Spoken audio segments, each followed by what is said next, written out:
This is the first time I've talked since saying goodbye to her. At 2:20, I kissed her on the forehead and I walked away. New details have emerged about Naomi Judd's final hours, and while nothing has changed about what we know about how she died, this new information might help us better understand how sisters Wynonna and Naomi Judd are processing those events. An August 12th petition to keep the police report and recordings private shed light on exactly what happened on April 30th, the day Naomi died at age 76. If you recall, the Judd sisters initially said, quote, "We lost our beautiful mother to the disease of mental illness." Later, during an interview with Good Morning America, Ashley Judd would clarify. "She used a weapon. My mother used a firearm," the younger of the two sisters said. Hey, it's Billy Dukes, and this part of the story may be difficult for those who've lost a loved one to suicide. We're going to try to balance compassion for those people with a duty to report the new facts and information.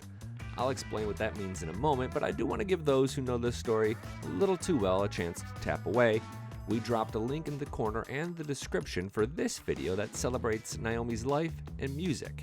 Consider checking that out instead, and for continuing coverage of this story, consider tapping the subscribe button. Two things always stood out about the story Wynonna and Ashley Judd tell about Naomi's last day. The first thing you heard at the very beginning of this video.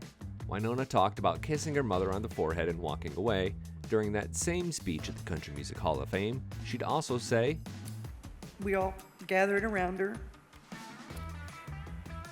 and we said, "The Lord is my shepherd, I shall not want." Wynonna would go on to recite Psalm 23 before closing her remarks that day. While she didn't say it outright, she describes having time to gather family for a final goodbye before Naomi passed. Later, Ashley would tell GMA that she was there too. Quote, "I was at the house visiting as I am every day. Mom said to me, 'Will you stay with me?' And I said, 'Of course I will.'" At that point, someone arrived at the house and Ashley went to let them in. Quote, "I went upstairs to let her know her good friend was there, and I discovered her. I have both grief and trauma from discovering her." An important detail about that narrative is Ashley didn't say she discovered her body. It also doesn't sound like she heard a gunshot. Now we turn to the request to keep the record sealed, where the family shares that Ashley did find her mother alive and waited by her side for 30 minutes until help arrived. Police officers wearing body cameras arrived and interviewed all parties, including Naomi's husband, Larry Strickland, after he'd returned from an overseas tour.